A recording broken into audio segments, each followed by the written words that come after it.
늘 새로운 뉴스를 만들겠습니다. 진심을 다하는 언론, 지식교양 전문 채널 시선뉴스입니다.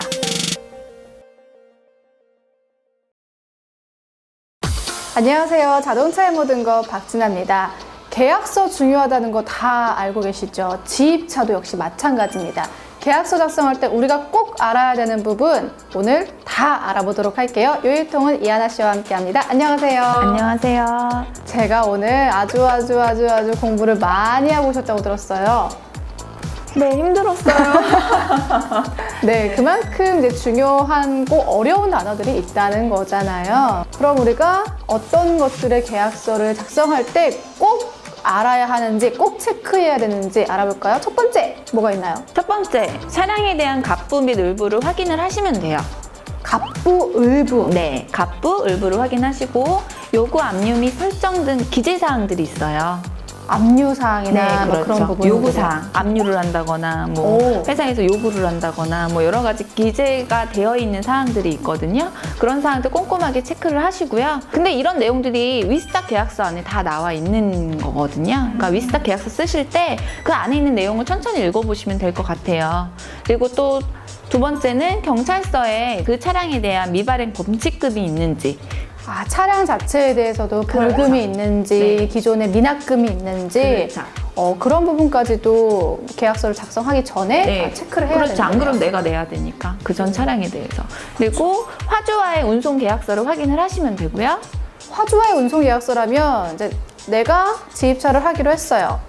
어떤 회사에, 그 회사 화주인 거잖아요. 네, 그렇죠. 그 화주랑 운수회사랑 계약서를 내가 확인해야 네, 된다는 그렇죠. 거죠. 그렇네요. 이걸 확인 안 했다가 막상 그렇죠. 계약했는데 일이 없으면 어떡해요? 네, 꼭 확인을 하시고요. 그리고 또 그 화주가 요구하는 대폐차 연한 확인 같은 것도 하시면 좋죠. 그거 같은 경우는 어떻게 할 수가 있는 거예요? 설명을 하자면 H땡 뭐 이렇게 자동차 부품을 운송하는 차인데 차가 곧 물품 모델이잖아요. 그쵸. 그러다 보니까 그 차를 운반하는 지입차 같은 경우에도 너무 망가져 있거나 오래된 연식의 차를 쓰는 걸 좋아하질 않아요. 회사 자체에서. 그럼 몇 년씩 이상의 차를 이제 쓰셔야 되는데 그런 경우에는 회사에서 지원도 해주세요.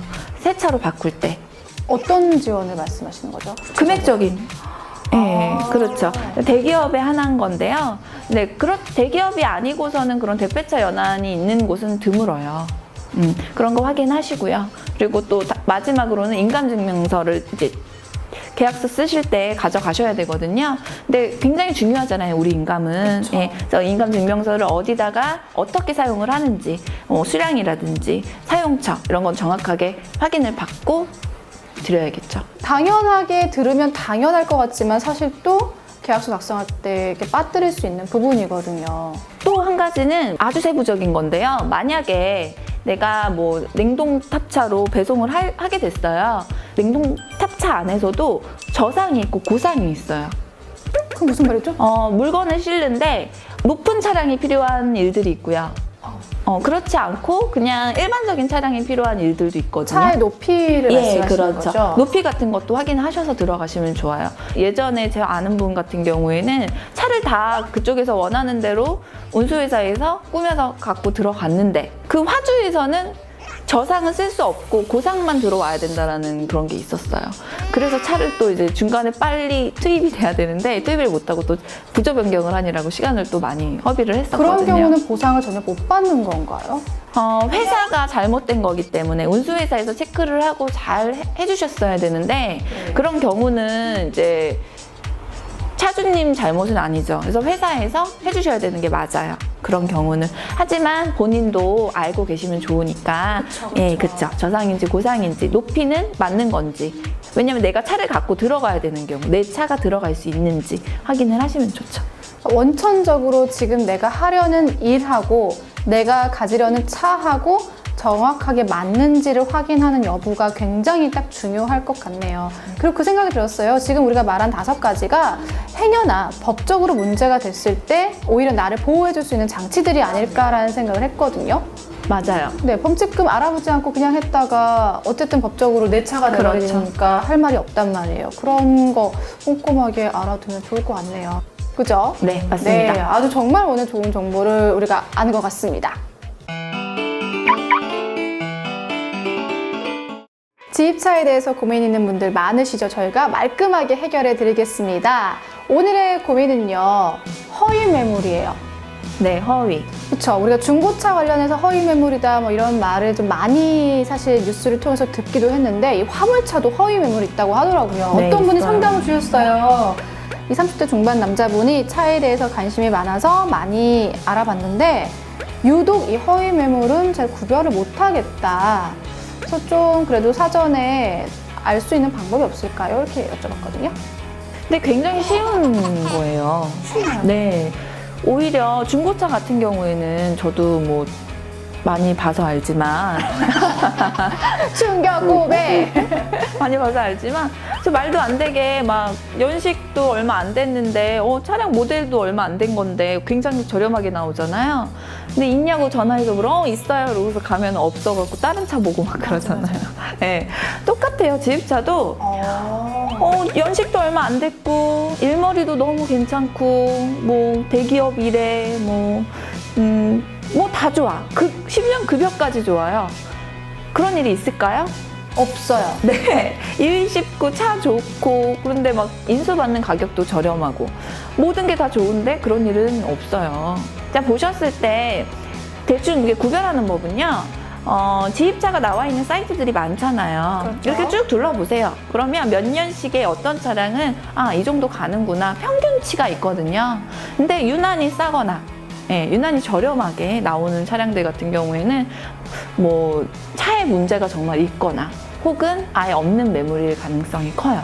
중고차가 그게 생각이 났어요. 저도 실제로 경험을 한번 한 건데 중고차를 구매를 했는데 이게 진짜 침수차였던 거예요. 그 침수차 구별하는 방법 중에 여러 가지가 있는데 그 중에 하나가 이제 안전벨트잖아요. 안전벨트를 막 했더니 흙이 이렇게 묻어져 있었던 거죠. 근데 화물차 같은 경우도 그런 종류의 허위 매물도 있을까요? 뭐 가격이나 이런 거는 네, 그러니까 뭐 세부적으로 나뉘자면 화물차 갖고 장난치는 분들이 계세요. 나쁜 분들이죠. 근데 정말 화물차가 그냥 겉으로 보긴 모르잖아요. 내가 그거를 가지고 한 일주일 이상은 운행을 해봐야 이 차가 괜찮구나 나쁘구나 판단을 할 수 있는 건데 사실 뭐 그거를 고객하고 같이 구하는 경우가 아니고 이제 미리 운수회사나 뭐 회사에서 차를 만들어 놓는 경우가 있어요. 준비시켜 놓는 거죠. 근데 그 차를 준비하는 과정에서 혹시나 나쁜 분들 같은 경우에는 문제가 있음에도 불구하고 저렴하게 사갖고 와서 이제 차주한테 넘기는. 하지만 차주한테 넘길 때는 저렴하게 안 넘기겠죠. 시중가, 그쵸? 시중가에 넘기겠죠.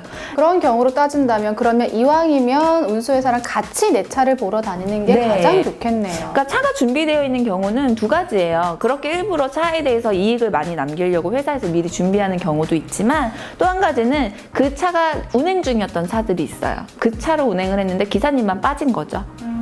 그런 경우는 선택권이 없기 때문에 어쩔 수가 없는데 가장 좋은 거는 내가 중고차로 시작을 해야 된다고 한다면 같이 운수회사랑 같이 중고상에 가서 같이 보고 내가 마음에 드는 차로 선택할 수 있는 게 가장 좋은 거죠. 그리고 또 한 가지는 이거는 그냥 팁인데요. 팁으로 알고 계세요. 팁은 정말 중요하죠. 네.